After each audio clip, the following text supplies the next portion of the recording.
Hello, hello everyone. Good morning from Lagos, Nigeria. It's 2 a.m.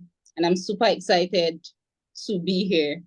This is a great opportunity for me to, speak with other students and, space enthusiasts and not just Africans. So I'm really grateful for everyone that, showed up here and is interested in this topic because this is one of the trending, interesting topics in the industry.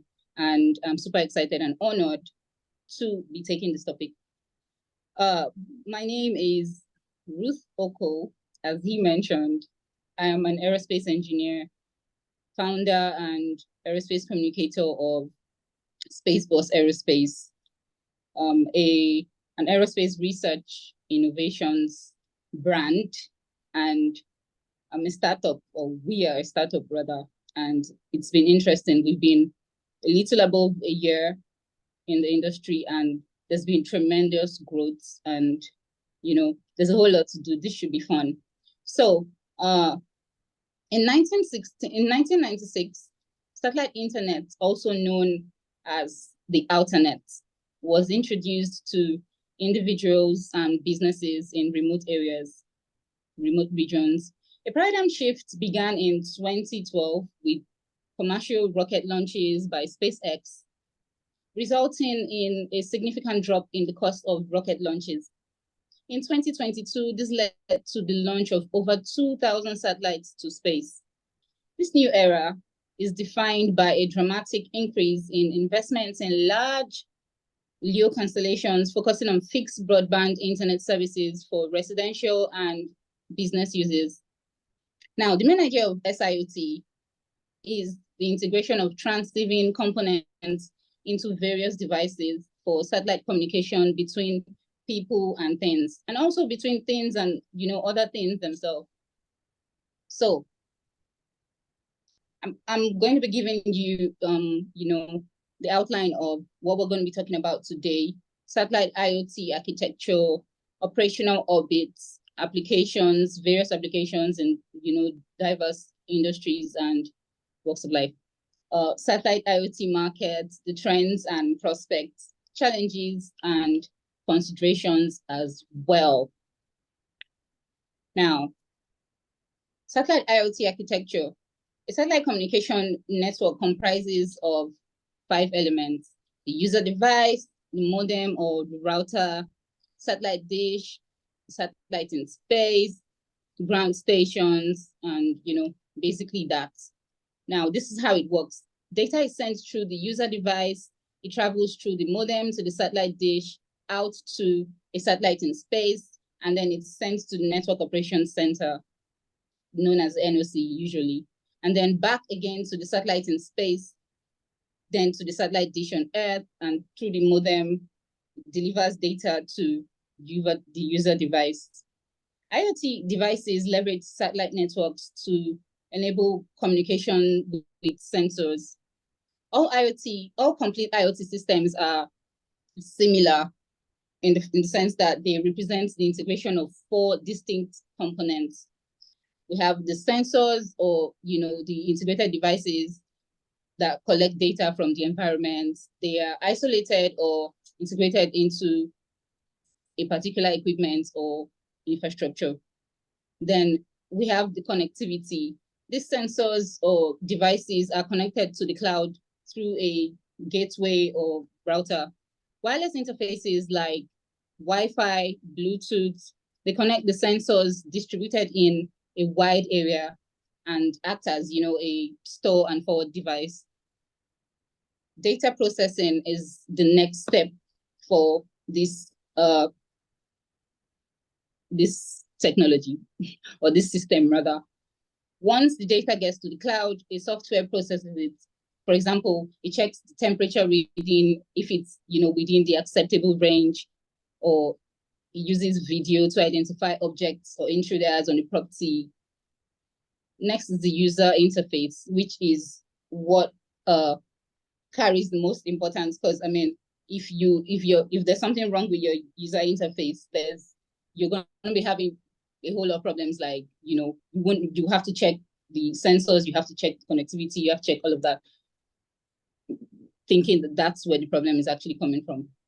Anyways, the information or notification is received by an alert to the user device, depending on the kind of application and the use case.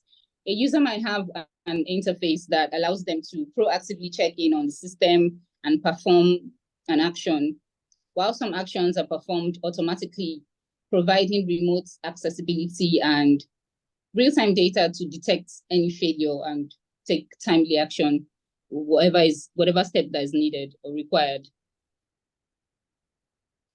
Let's look at the operational orbits for satellite internet. The geo satellites are mostly associated with the legacy satellite operators, and they've been the preferred orbit for quite some time now, a few over a decade, Global coverage can be achieved with just 3 geo satellites, because they struggle to cover polar regions, or mostly don't really have use for that. Recently there's been with the LEO constellations, we now have the possibility of having, anyways, I'm coming to that. Geostationary satellites, they rotate in sync with the Earth, so that allows them to provide continuous and consistent signal transmission. The pros of the geostationary orbits is that geostationary satellites are known for their reliability, long operational lifespans, which could range from 15 to 17 years averagely. They've got big solar panels and powerful antennas. Let's look at the cons. Latency. Latency is sort of like a major factor or a major struggle with geostationary satellites.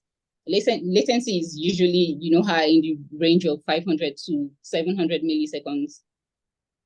Now we have operational costs associated with, operating and maintaining geostationary satellites, as they require more energy and propulsion capabilities. Let's move to the MEO satellites, the mid-Earth orbit satellites. There are constellations in mid-Earth orbit that are also used for satellite broadband, even though they are popularly known for navigational use. Yeah, that orbit is significant for that. In 2013, the first 403b constellation, the other 3 billion constellation, was launched into mid-Earth orbits to cater to governments and latency-sensitive mobility applications. Latency as low as 125, as against the 500 and 700 of the GEO. That's about 5 times lower compared to GEO, and they provide higher data rates. Now, LEO satellites, they have the smallest coverage area, but yeah, mostly highly preferable, especially now. Yeah, network providers need quite a number of them for a reliable operation. They cycle the Earth every 90 minutes. That means they're available 16 times in a 24-hour period. Due to the lower orbital heights, the latency of LEO satellites is averagely 10 to 25 milliseconds. That's more than 20 times lower than that of the GEO. So you see why it's preferable in terms of gaming systems, or where you have time-sensitive applications. Small LEO satellites have a shorter lifespan in space, though. They're usually between 5 to 7 years. If you have to consider other factors in terms of design, satellite design, launch, and all of that, which takes I think an extra 18 months. So that's basically already shortening the lifespan or the time range of the operational LEO satellites. Oh well. They have smaller energy supply. The signals receive and send in low power. They require a greater number of satellites to maintain coverage, yet but the quality of the service depends on the number of satellites in service. They operate in a wider range of frequencies, including the Ku band and the Ka band, 26.5 to 40 gigahertz, and even in the V band as well for higher data rates. Globalstar, Upcom, Iridium, and Swarm, they operate in these orbits, the lower orbit. So basically, the bigger and denser the constellation, the closer it is to, providing real-time data. Now let's look at factors that determine the operational orbits for a satellite IoT service. We have latency requirements. LEO is mostly preferred for applications with low latency requirements, like I mentioned earlier. Deployment cost. The LEO CubeSat technology allows companies mass-produce components with commercial off-the-shelf parts, which makes it, easier and reduce the cost like a whole lot. Global coverage. If the service requires to cover the entire globe, including the polar regions, because then you won't be needing the geo orbits, because then you have to, compromise or, find a way around it. LEO satellite constellations are the best choice in terms of redundancy, because you can easily have extra satellites that are not functioning, that are just, passive, just in case a faulty satellite, comes up or something happens, and then they could actually get to replace them. So that's one of the advantages, anyways, of the LEO. Power requirements. Lower altitudes result in lower signal travel time, and that reduces the user equipment's power requirements, and that extends the battery life as well. Reliability and resilience. Susceptibility to disruptions caused by natural disaster, power outages, and rain fades and all of that. You have to put that into consideration, because mostly, especially recently here in Africa, we sort of like are having issues with the Starlink.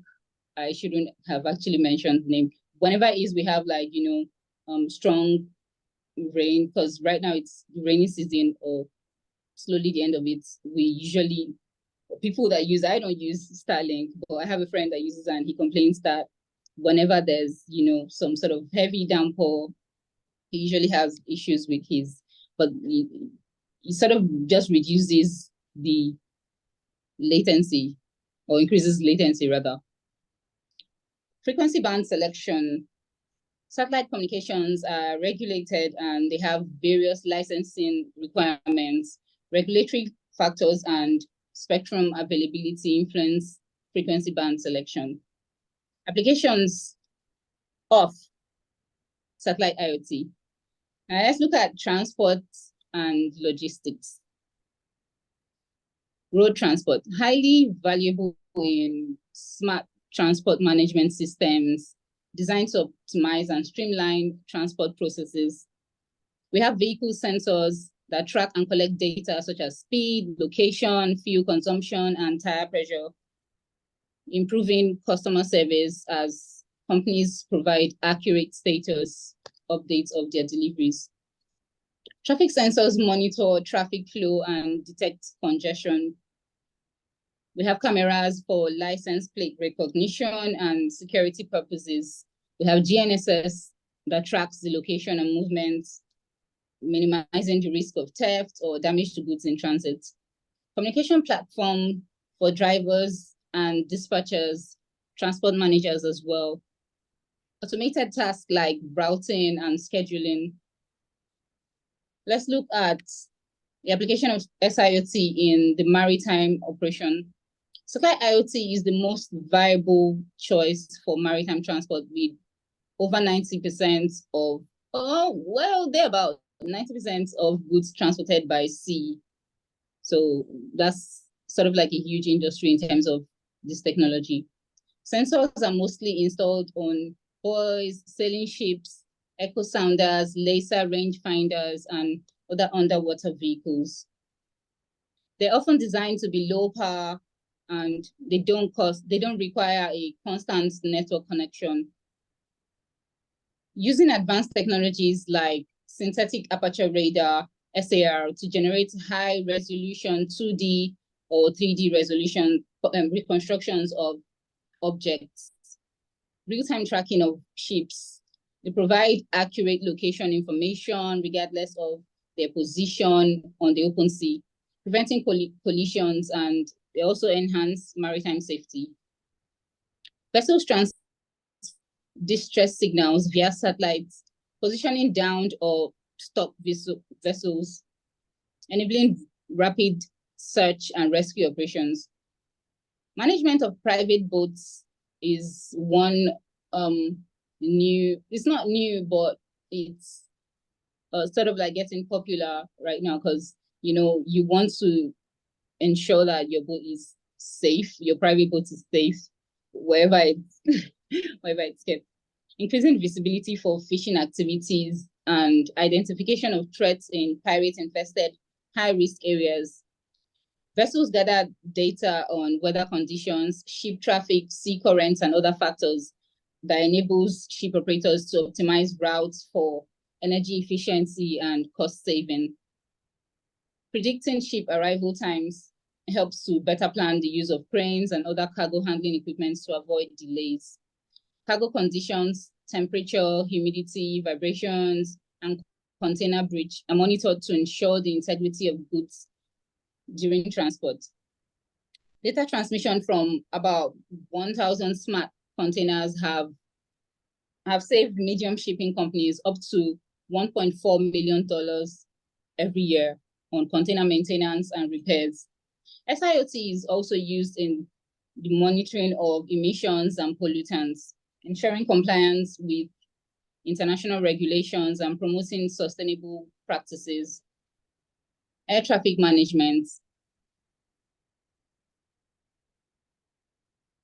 Benefits of satellite-based augmentation systems for airspace management. We have a higher level of accuracy, integrity, reliability, availability, and continuity of air traffic. Reduced operational and maintenance cost of air traffic management equipment. Reduced pilot and air traffic control workload. Reduced fuel consumption, CO2 and noise emissions. Reduced flight time delays, diversions and cancellations due to weather conditions, increased airspace capacity and utilization. The economic results derived from analysis of SVAS demonstrations have proved to extremely be positive, with aircraft retrofits giving return on investment in the order of 200% to 500%, and with a payback period of 4 to 6 years. Autonomous agriculture. The agricultural sector is seeing tremendous growth in IoT adoption, in the sense that, it was one of the industries to actually, take up this technology, and it's very easy in the industry to see growth by monitoring, your assets. Satellite technology is a very key component. We're seeing the rise of smart farms that use autonomous tools and equipment technologies as well. They provide farmers with invaluable data that increases efficiency and minimizes the environmental impact of farm practices. Precision agriculture focuses on implementing technologies like the GPS, the GIS, the VRT, variable rate technology, to analyze and manipulate data that allows farmers to apply the appropriate amounts of seeds, fertilizers, pesticides to different areas of the field. According to the various soil types, crop requirements, and other factors that may affect yield. In 2012, Driverless systems that utilize GPS and radio feedback emerged. The use of laser and solar-powered weeding and spraying robots. Non-driverless systems are easily transformed into driverless ones by incorporating auto guidance systems on tractors, combines, sprayers, planters, and diggers that typically have a range of sensors. The use of multispectral and RGB cameras installed on drones and other UAVs to capture multiple images of a field. We have specialized programs that construct accurate topological maps to establish a relationship between, the crop health and the topography of the field. Precision livestock farming utilizes a satellite network of sensors, devices, and softwares for livestock monitoring purposes. We have identifiers like the active electronic ID tags that are assigned to track individual animals and gather data like temperature and activity patterns. They're used to identify health issues and other factors. Satellite IoT softwares collect data either entered manually by the farmer or obtained from sensors on robotic milkers, automatic feeders, activity collars, cameras, and microphones, simplifying the process of searching for information about a certain animal and individual animal. We have softwares like the automated livestock administration software, feed formulation software, reproduction optimization software, and quality management software. Agricultural use cases have been the highest, just proven to be the highest, prospective sector over about a decade now, or almost a decade thereabout, especially with small LEO satellites that we have in the market right now. But there are quite a few disadvantages. We have the cost of acquiring and interpreting satellite data, which can be quite discouraging for small farmers. Also, there are issues related to data privacy ownership. Some farmers wouldn't want to share they'll be paranoid to share certain data with the third party companies. You can't blame them anyways. Disaster management. Recently, natural disasters like earthquakes and hurricanes, floods have been wreaking havoc on communities worldwide. It's been heartbreaking and, scary as well. Thousands of satellites dedicated to Earth observation and geographical information system. They gather different types of data for remote sensing. Satellite IoT enables timely warnings and evacuation plans. The extent of data or the extent of the damage and the type of debris that are left after disasters are assessed to determine accurate damage estimates and prioritize area for relief efforts. Satellite communication terminals and equipment are designed for rapid deployment, so that's highly valuable in that regard. Tracking and movement of relief supplies, personnel, and equipment. Yeah, that's very important. Now, let's move over to healthcare. This is one interesting and very suiting sector of the SIoT, as it's been leveraging a whole lot to enhance medical research and health-related applications, referenced as smart healthcare. Yeah. Satellite Internet of Medical Things offer a wide range of possibilities for improving healthcare services. Telemedical consultations reach remote and underserved regions. Mobile medical units equipped with satellite connectivity can offer immunizations and disease screenings. Remote health monitoring with emergency notification systems. Monitoring devices ranging from blood pressure and heart rate monitoring, electronic wristbands, and advanced hearing aids. to devices capable of monitoring specialized implants as well. Hospitals implement smart beds to ensure appropriate pressure and support to patients, especially without a doctor's presence. Manufacturing. In the manufacturing industry, this has really come in handy because it has helped manufacturers to hasten up their time to market and basically optimize their manufacturing processes. Intelligent systems enable rapid manufacturing, rapid response to product demands, and optimization of new products for tracking and asset optimizations of all areas from the start of the supply chain to product delivery. SIoT is applied to asset management in predictive and preventive maintenance. The digital twins technology is very possible, highly possible, with satellite network, utilizing AI, machine learning, and cloud computing.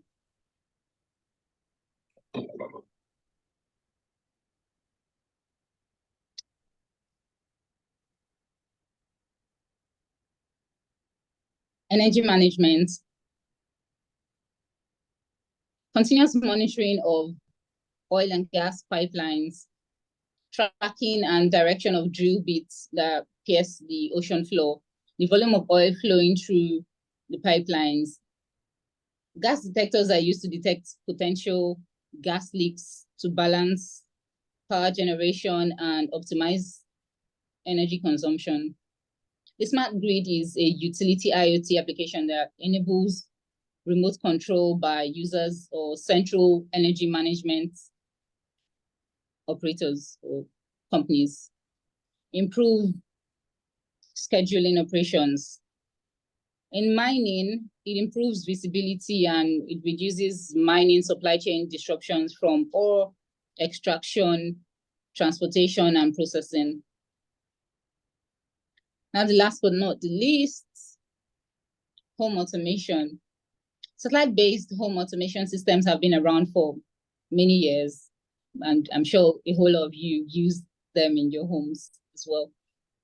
They offer the ability to monitor a property's security cameras, alarms, and emergency response systems. They automate tasks like watering plants, controlling pet feeders, and all of that, especially tasks that are too tedious for you to do. You could just automate them and then wake up in the morning, your coffee is ready, your air conditioning system is just adjusting to the right temperature that would set you up for a wonderful day.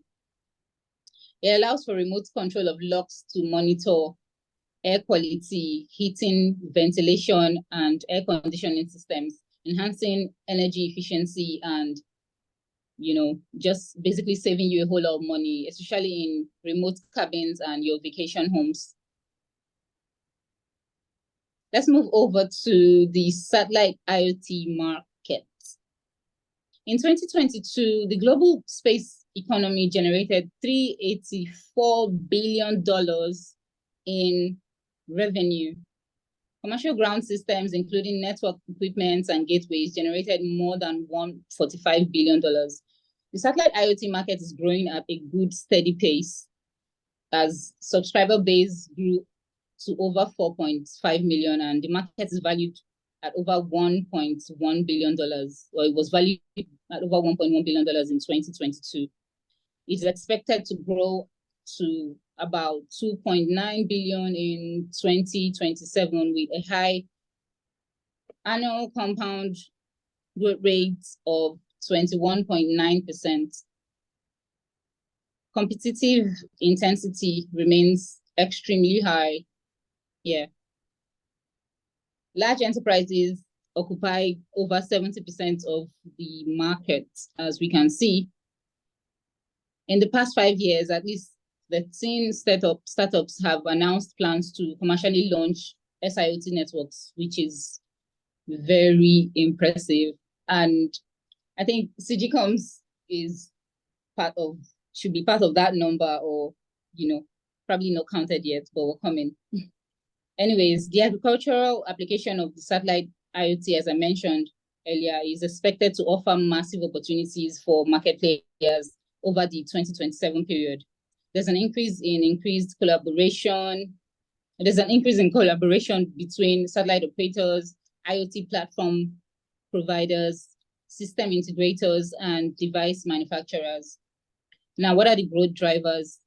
The growth drivers are the growing number of satellite IoT subscribers, cost-effective solutions for customers in less developed countries, the growing use of remote sensing technologies, rising cloud computing technologies in the oil and gas industry, and then the increased demand for LEO-based connectivity, which I think should be the top if you ask me. Now, let's look at a few trends and prospects for the coming years in the industry. We have smaller components. Excuse me.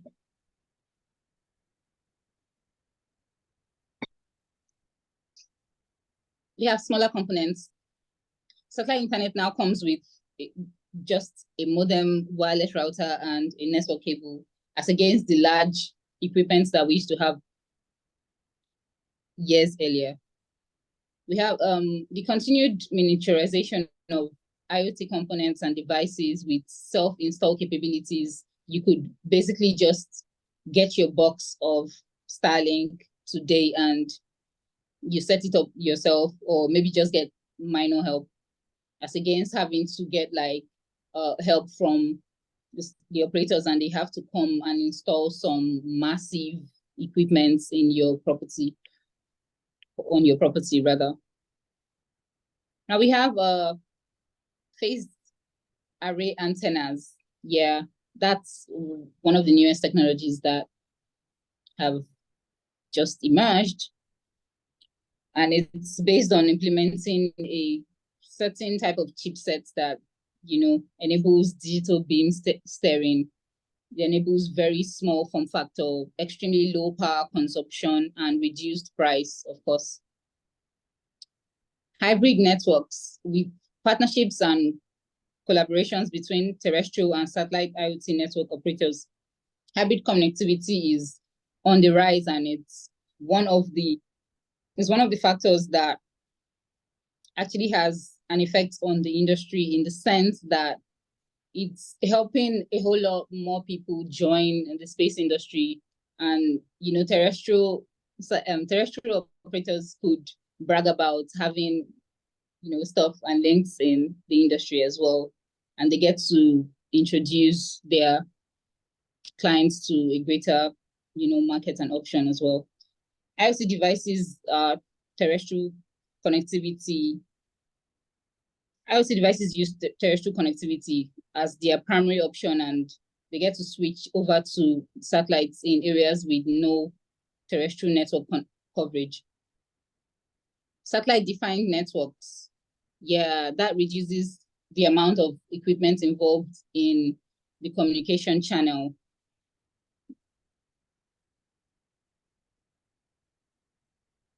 We have the Amazon Web Services that was introduced their cloud-based ground station as a service platform, which is quite impressive. And hopefully in the coming years, we get to see a whole lot more spiraling from that technology.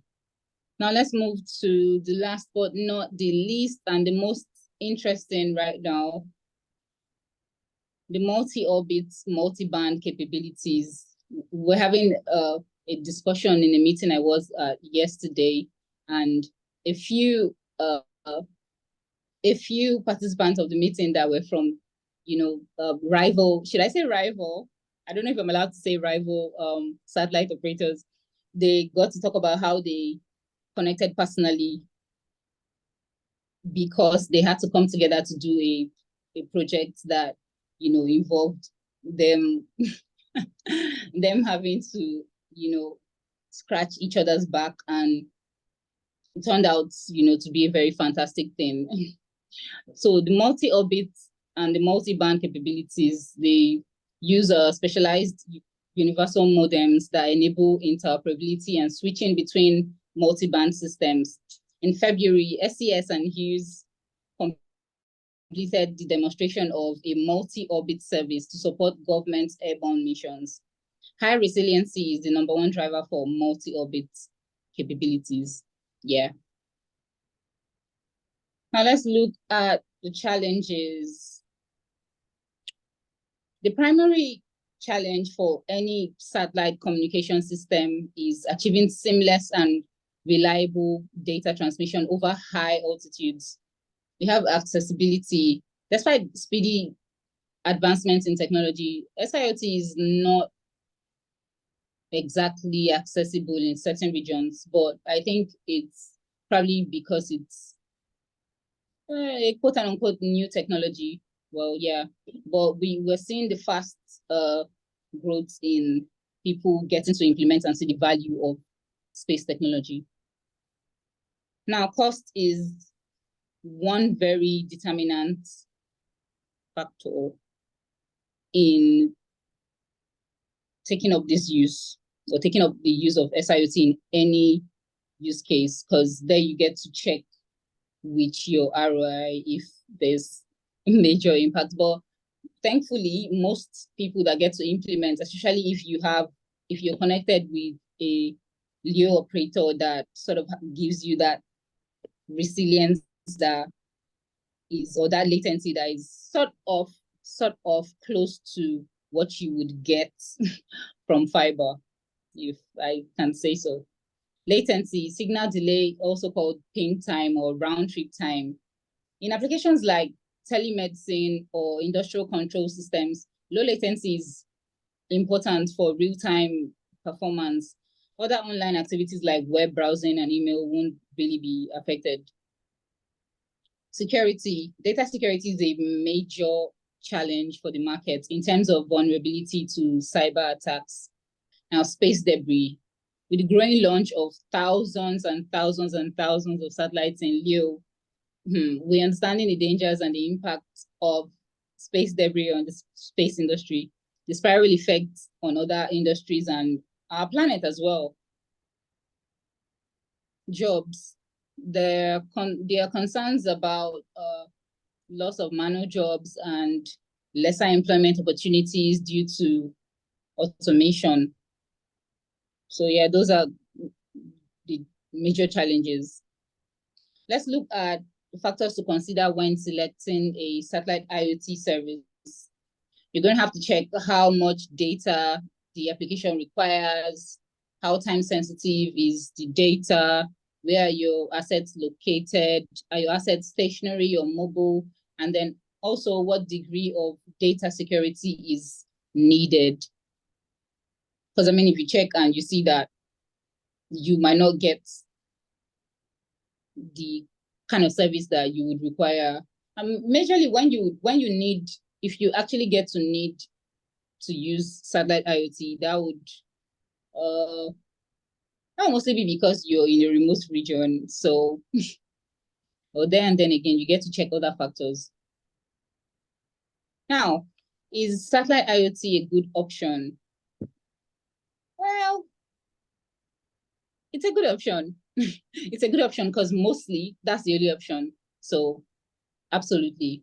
And with the recent rise in technology and how the space industry is beginning to take up other technologies and basically just integrate them into the services, we get to see a whole lot of magic in the coming years. So yeah, there. So in conclusion, I'd like to state that there are immeasurable benefits for businesses that implement this technology. Benefits like increased customer satisfaction. Yeah, we have quite a number of people that, because I mean, they've been using this technology for decades. We have companies that have been using this technology for decades and they can actually count their points. Yeah, in that regard. So we have revenue surge, we have minimized downtime, and then you get to streamline your supply chain management. And that results in a more efficient and profitable economy, or economies, as the case may be. So I'd like to end with this. The primary focus of building a planet, or the principal focus of building a planet where we have access to these resources and technologies, and we have the talent to back it up, I would ask that, we're fully invested in integrating other possible technologies from a business perspective generally, just to offer these solutions when we get to have, like, our planet well secured and was safe, and it's a better place for everyone. Thank you so much for your time, and thank you for your listening ear. Thanks, Ruth. I'd like to open the floor up to Q&A. I know I have a few questions, but I'm going to let the floor go first. Does anyone have any questions they would like to ask Ruth? And also, thank you again for staying up so late. I know it's 2:46 in Nigeria right now. So thank you. I mostly work on zone, so it's fine. I just want to say thank you so much for giving this amazing talk. It was absolutely fantastic. One of the questions that I was having was, what software do you use for the technology that you have? Sorry? What type of software do you use for the technology that you have? What sort of software? What sort of software do I use for the technology that I have? Yeah. What technology are you talking about? The SIOC technology? Yes, sorry. Yeah. Oh, the softwares basically depend on the use case, because I mean, if you necessarily would not have the same equipment or the same infrastructure you would have in the agricultural sector. You won't use that in the oil and gas industry and all of that. So it's basically based on your use case. SIoT is basically based on a certain use case and the application, and then budget constraints and all of that. So you get to factor in a whole lot of these terms that you get to decide. Mostly satellite software integrators, they definitely mostly handle stuff like that. So if you're looking to integrate, you get to it's not like okay, I want to integrate satellite technology, satellite IoT, and then I can just decide, okay, I'm going to use this company.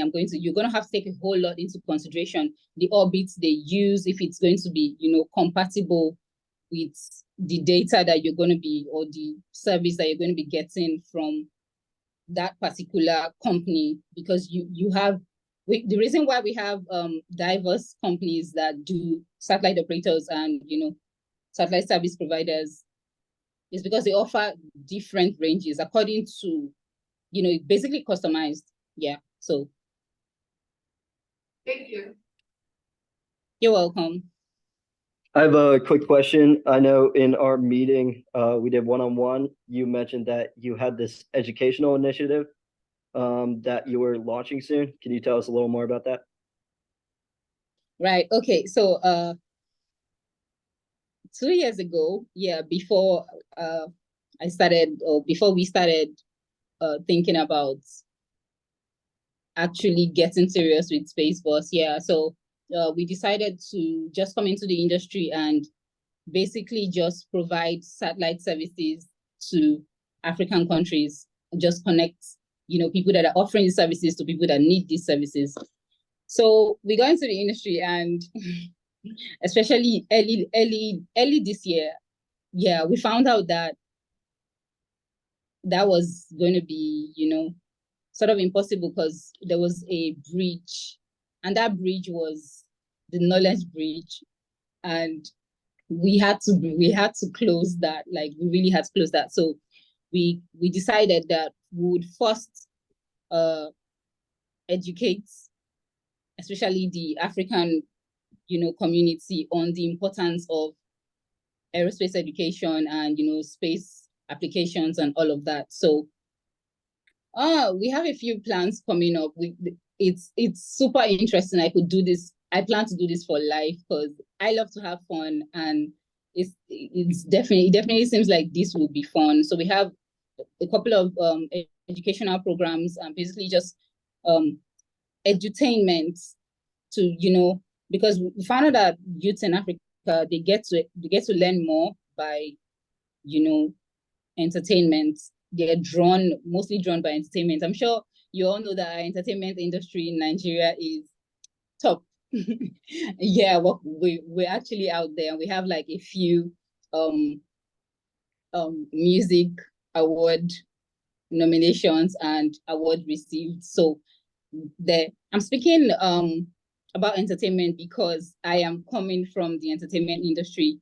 I used to be a media consultant to my younger brother, who happens to be a celebrity and is in the music industry. So I actually noticed that, this is actually a whole lot of fun. There's a whole lot of money going in here. Why don't we just channel, these activities and see what people can do with space? So yeah, it's been interesting. I'm super grateful for the tremendous growth. I never planned to be here. I just thought I was going to give myself like, some 5 years. Yeah, I still sort of have to give myself 5 years. This is like the second year, so to speak. So hopefully great things are coming up. I would like for everyone here to follow me on all social media. You can follow me on LinkedIn, you can follow me on Instagram, and basically just support and see what we have. If you have any questions, reach out to me on LinkedIn. I'll be super grateful to, reach back, do some research for you, just give you the right information that would help you. I just put those links in the chat. Anyone have any further questions? That question over here. I'm all the way outside of the range of the camera, Ruth, but first of all, thank you. And second, I just wanted to ask you, like, what is the range of functionality of the satellites that you were talking about, especially in the agricultural sector? I come from a place that has a lot of farming. It thrives on farming. So I feel like it would be a very useful tool for people in my country. Right. So yeah, you're actually right. It would be very, very useful. We have a few people here in Nigeria that have been, implementing this technology, and they've seen tremendous growth, like massive growth in their farms and, taking care of their livestock and all of that, because then you get to monitor how your plants are doing. Like you get to check the soil moisture content and all of that, like the water. Most of these minor things, especially if you're watering too much, or if maybe they're not putting the right amount of nutrients or the right amount of fertilizers and all of that, or you're putting like too much, you get to see the result of this. So when you study, you see, okay, if there's sort of like a drought coming, or if there's maybe some form of what are these plant diseases, you actually get to detect them before they materialize. So that's like a quick way to just do what you have to do, and then it basically works like magic. But I could only speak for the agricultural industry because I have personally been involved in a project that someone has used to develop his farms, and he's also helping other farmers as well to implement this technology. So yeah, I definitely would advise that you go ahead and evangelize this satellite IoT technology to farmers, and then reach out to satellite service operators that actually function in that regard. Or even if they don't, they definitely can link you up if you're linked with any farmers. That's awesome. Thank you, Ruth. Thank you so much. Okay, so we have 5 minutes left, so we have time for 1 or 2 more questions. Okay, so I actually have a question.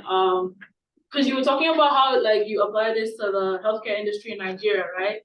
And like, I was thinking because Nigeria has a lot of like resistance to like new technology, and especially because like our hospitals are kind of like they have like infrastructural problems when it comes to like electricity, especially. So I was wondering like how like your technology really like supports like the infrastructure in Nigeria. Basically, the new Leo constellation. Are you from Nigeria, by the way? Yeah. Oh wow! Hi. Yeah. Hi. How are you? What's your name? I go by UB. That's what I go by UB. Yeah. Yubi, where are you from? Akwa Ibom. Ooh, Yeah. my ex Akwa Ibom. Anyways, Yeah.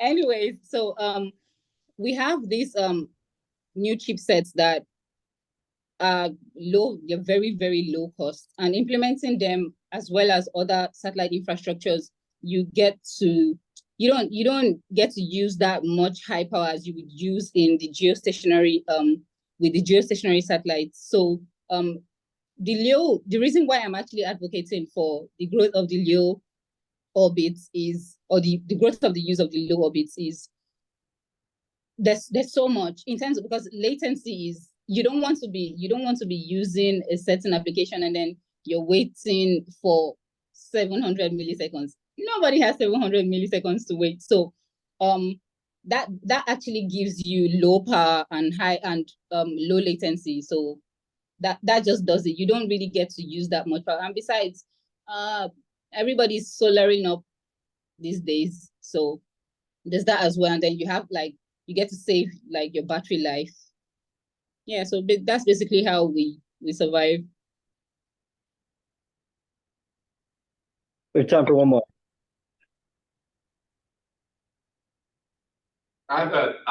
Excuse me. I have a question. Well, thank you also for coming and sharing with us.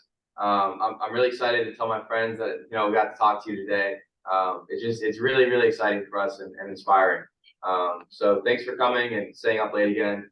The question that I have is, yeah, for the people in this room and the people that are going to watch this and the people that we talk, that we talk to and that surround us, young people that want to make a difference, that want to be in the space industry, and whether it's in this country, our home countries, or other countries, how,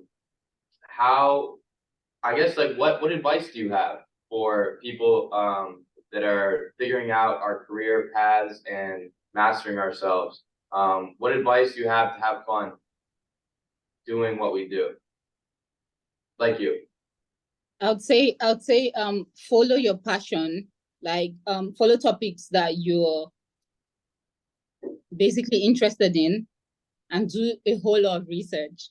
Like, you can never go wrong with research. I promise. You can never go wrong with research. Just be patient, build your network, and yeah, just that's it basically. Just be patient, do your research, and build your network. You have to be consistent as well. Just try to see how you could incorporate fun into whatever it is you choose to do. Or you could say, I want to talk about space debris. I want to face space debris. I want to face remote sensing. I want to face IoT. I want to face whatever it is you want to face. Just and have fun with it. Space is really, really fun. Like, you can't go wrong. Like, it can never be boring. And if it's boring, just breathe for a while, and when you come back to it, you'd see that, oh, okay, yeah, I really needed that rest. So take your rest and just keep at it. Beautiful. Okay, so it's 7 o'clock. Thank you, Ruth. It was amazing to hear about the satellite IoT and its applications. Amazing Q&A after that. Ruth is spearheading the space industry in Nigeria, and it's great to have a non-American guest speaker here. So next week we have a headshot event. If you guys want free headshots, we'll have a workshop for headshots. Hopefully we'll get some food in for the first time. We'll put in a poll in our Discord about what food you guys would like, pizza, Chipotle, whatever. And then on October 5th, we have the CEO of Catalyst Space coming in person. That's a joint event with DECA. There'll be free Chipotle at that event. So hopefully we see you guys there. Thanks again, Ruth. Thank you. Have a good night. Yeah.